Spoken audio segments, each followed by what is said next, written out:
If you and your partner have been fighting and you want to resolve your anger, therapy, it can help. But what can couples expect if they decide to initiate couples counseling? Joining us with tips, we have Dr. Rob Robinson. He's the Clinical Director of Family Care Counseling Associates in Wilbraham. It's a pleasure to see you. Seth, great to be back. I can only imagine that making that decision is the toughest part. Saying, I'm going to do it. Let's get some counseling. Yeah, I mean, especially I think with couples therapy, because, if individual counseling, you make your own choices and you don't have to necessarily talk someone else into going.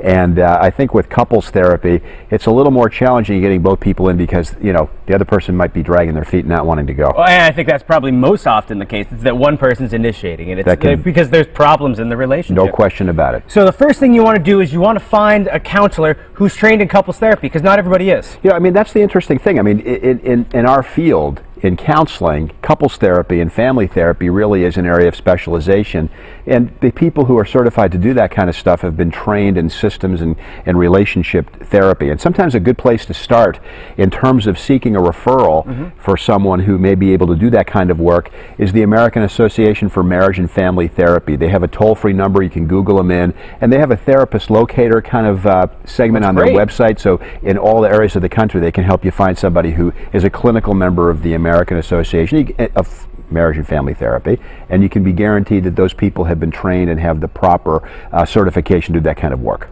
Now the aim, obviously we try to fix it completely, but a lot of that can't be done necessarily in the sessions, but the aim is to get it back on the right track, get the wheels on the tracks. Yeah, the interesting thing is with couples therapy, obviously conflict and typically tensions, bring people in, but it doesn't have to be a negative experience really, because the whole point of it is to try to begin to restore a sense of fondness and admiration and actually put it back on a trajectory that is much more friendship based than conflict based. And it's not going to be a vent session, too. A lot of what you do is teaching people how to talk to one another. Yes. The tendency in couples therapy is for the couple to come in and they're really good at talking to the therapist. And they're on their best behavior. That's not a problem. Trying to show off and say, I'm the good one, I'm the good one. And so, the process is a lot of times people talking to the therapist, the couple, but really what you want to have happen as a result of being in the office and working together is to get the people talking to each other. You really want to try to encouraging dialogue between the couple and teach them how to be able to talk in a more constructive way rather than just, running everything through the therapist. Well, you're right, because whether the problems are financial or marital, it comes down to a breakdown of communication. No question about it. That's usually a huge component of what brings people in the first place. Now, another thing I think is a huge misconception. A lot of people out there, they're thinking, this person is going to sit and judge me. He's going to be the judge and jury. He's going to rule who's right and who's wrong, and that's not what it's about. No, that's a great question. I think one of the things that people expect oftentimes, and it's a misnomer, is they really come in hoping that the therapist is going to be the judge and jury, and somehow, as a result of listening to the stories, that they're going to declare a winner and a loser at the end of the sessions. Yeah, and it doesn't exist. Well, that doesn't happen. No. Really, honestly, the main focus, again, is trying to get people to talk constructively so they can have collaborative decision making and mutual agreement about what they're trying to work through. Now, couples therapy, though, it also sometimes involves individual sessions. Why would that be? Yes. Well, normally what you like to see is to have the couple come together the first time, obviously to do a number of things, basically to kind of see, where they're at together, to see how they interact.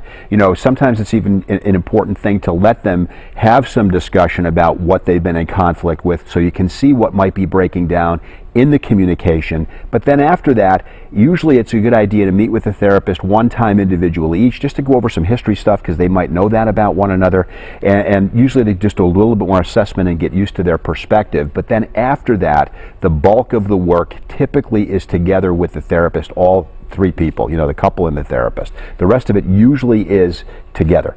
So. Another thing that you should be looking for, the last thing we're going to talk about today, it's like when you go to a regular doctor and you hurt yourself, there's always a plan of treatment. Right. They're going to say, okay, we're going to do this, this, and this going forward. Correct. And a good therapist does something similar, kind of outlines what's next. Absolutely. If I had to kind of boil down what the main three themes are typically with couples is to increase the positive regard and the fondness and admiration for one another that may have been very present, obviously, in the beginning of the relationship. For some reason, it's kind of worn off. Second thing is to be able to decrease the amount of negativity in the conversations, and to be able to help them de-escalate conversations if they get too worked up. And the last piece is to actually increase the amount of positivity in the marital arguments and discussions, so that there can be this way of being able to work stuff out without getting flooded and having gridlock where nothing gets discussed. You know what it is, too, before someone goes to therapy? It's a downward spiral. Just arguing makes more arguing, No question. makes more arguing. Absolutely great point. I mean, it builds negative sentiment. The positive and negative ratios really begin to get skewed, and then that trajectory of distancing between the two people really happens a lot more quickly when that happens. And all it really takes is one moment of positivity to get the next one rolling. It really does begin to build, and that's a huge piece, because then the whole climate or the weather of the relationship begins to change. Well, thank you so much for stopping by today. Great to be here. Thanks, Always Seth. a pleasure. More information, mymassappeal.com.